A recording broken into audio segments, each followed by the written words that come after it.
This is happiness, to be everything at once.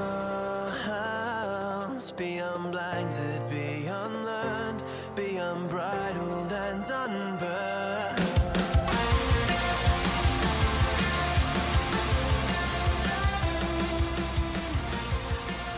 Hey everyone, welcome back to a brand new episode of Mood Prep. My name is Dave Nixon, and on the back of the Mood Prep Intensive, the first Mood Prep Intensive, I have today, I have stopped doing the connected coaching and the 3-day intensives that I had done previously in previous years, and started to move on to do the Mood Prep Intensives, which is a 2-day seminar to cover in more depth all of the content that I share within the Coaches Circle, which is soon to be called the Roundtable, which is a weekly webinar, as well as, basically all the content that I share on here as well, majority of it. And so I go through developmental models, exercises to see how they apply in real life conversations, etc., etc., etc. And so on the back of that, one of the last exercises was literally an opportunity to grab a drink and have a conversation with somebody to really really listen at a different level, right? To really listen, because there's 4 levels of listening, right? The first is simply just download. It's literally like someone like a kid sitting in front of a TV. It's like they can't hear anything else. They're just downloading whatever junk is in front of them, right? From there, the second becomes factual listening, right? And so factual listening ends up being like when you're at a cafe or something and you can someone says something that's relative to you. An easy example is like if you're in conversation and then somebody says an order, like your coffee name, and then you hear that, and so you're listening factually. So you're not really there talking to the person and fully listening for the person. You're listening factually, so you're listening for facts around you. The third level is the level of empathy. So you're empathetically listening. However, a lot of the time you may still be running this pattern of trying to figure out solutions for the person because you identify as this empathetical person. So as they're talking, you're thinking about how you can help this person and maybe some ideas for them. And so as they're talking, you're really thinking. Whereas 4 is sacred listening. And sacred listening is simply like creating a space for this person to just truly be able to communicate, and you're listening with every ounce of your being. Like every ounce, you're listening to what they're saying, to what they're not saying, to the tone, to if things get tighter in their chest as they're talking, to if the eyes well up, to where the eyes go for eye accessing cues, everything, body language, all of it. And that's sacred listening. And so they had an opportunity to move into this sacred listening space and really start to apply some of the things that they learn over the weekend, from looking further into Enneagram types, to thinking patterns, to different points of perspectives that people may take. And so this becomes a practice to be able to do this for other people, but also for self. And so one of the biggest opportunities people had in that was to really step into this state of curiosity when they were asking questions. So it was like catch up, grab a drink, catch up with somebody in the room, and then just discuss the weekend. Operate from this state of curiosity about the other person for the weekend. And what was so fascinating, and this state of curiosity does so much for us, because what it allows us to do is to it's almost, what I could add to that was like this know-nothing state. So when we're asking questions, we're not attempting to lead people to anything. We're not asking loaded questions because we're trying to box them in something at all. We're actually trying to understand maybe their box, how they're relating to the world and how they're seeing things. And so we're operating from this like effectively know-nothing curiosity and asking questions from that space.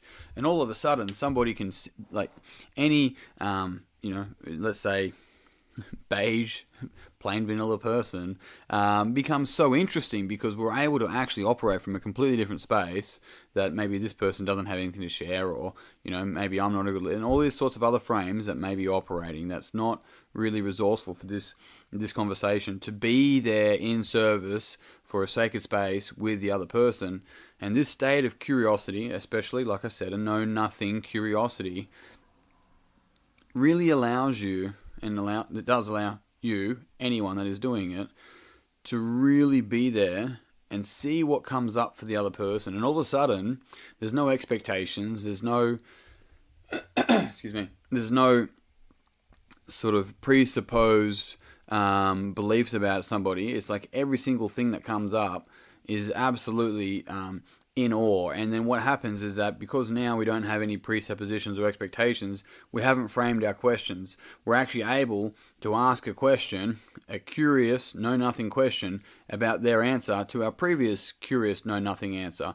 And now we're operating in a present state, so we can actually be present. When we're operating from this, like, here's this list of questions I'm going to ask, you're not listening. So what often happens is like, you know what, yeah, so how was the weekend? Oh, that's really good, cool, yeah. What else did you get up to? Great. Oh, nice, that's really cool. And so all of a sudden, it's not actually a present conversation. There's nothing present about it whatsoever at all. So what can actually happen from there is to ask a curious question about what the person did. You know, gardening is like, is that something you do most weekends? And I'm really curious, right? I'm looking for something that I can match with and looking for something to truly understand. So I'm asking questions almost not for me, I'm asking questions for you. And so here's a frame for you. The person that asks the questions controls the conversation. And that's a really powerful thing. And so that's where it's able to actually, rather than simply just answer, is to actually ask questions and really, really resourceful and powerful, intelligent questions. And there was 3 that I asked at the start of the weekend. I'll share those with you, and maybe you might find benefit in using these for the week ahead, for the day ahead, for where it is. I'll just grab them.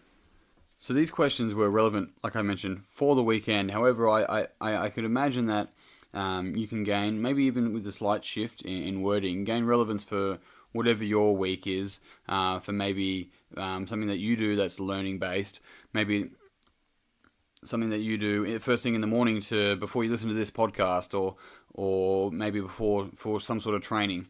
But the first question was simply, and we framed this at the start, so even though that curiosity exercise was at the end, this was at the start of the weekend, and it was, why are you here? And I'm not saying like, what did your parents need to do for you to be here? I'm asking, why are you here today? Have you thought about that? Or did you just simply, are you here just to tick a box? What is the important thing for you for rocking up today, right? For you to rock up as you are. And so the question stands as, why are you here? Have you thought about that? And so that's a really powerful thing in a sense. It's a good question to ask when you rock up to work on a Monday or Tuesday. So, because if the answer is bills, then maybe there's something else going on. The second question, which is 2 parts, is how will you choose to show up? Now, this is interesting. How will you choose to show up? Now, showing up is something that people can often talk about. It's just like, well, you know, I really like an old business coach that I had for a really short period of time, for very good reason, was simply saying one time, he's like, I really like how you're showing up. But it's just a term. It was just a phrase. There was no real depth behind it. There was never a feeling of depth behind it that I had and the people that I spoke to about it. Here's what happens when you show up. You get rid of all of your fucking bullshit. You get rid of all your frames, all of your beliefs, all of that sort of stuff that doesn't matter, and you get to show up without the baggage. You have an opportunity to do that. And so how will you choose to do that this weekend? That was what the offer was for them. It's like, how will you choose to do that? Because it is a choice, which was backed up with, so what is your best learning state? Like, how will you choose to show up, and what is your best learning state? And is that a know-nothing curiosity? Is it I think one of the guys said this sort of like radical honesty. I'm gonna rock up, like show up with this like radical honesty. It's like fucking great, like it's raw, and so whatever that is for them works for them. And so it's the same thing for you. How will you choose to show up, whatever you're showing up to today? Then the third question: how will you know you're pulling back or showing up? And then what will you do? This is the second part to that question. What will you do if you recognize that you're pulling back in order to show up again? How will you know you're pulling back? And then what will you do when after you've recognized that, when you've seen that? And these questions can be some, given context, can be very, very powerful and help set a tone for whatever it is that we're doing next. And maybe this might be helpful for you for the rest of the week, considering this is Monday. And on that note, I'm out. Team, thank you very much for tuning in. If you found this podcast beneficial, it would mean the world to me if you'd pass it on to someone else that you think would also find it beneficial. If you haven't already, jump on Facebook, search Mood Prep Online, help us choose the book of the month, 2 months by month. There's 3 options up there. You just have to have a vote. That closes at the end of this week, so I'd love to have you in there and helping us decide that. Otherwise, that's it. I'm done. Until tomorrow, peace and pizza, kick today in the dick, slay the dragon. I'll see you soon. to be everything at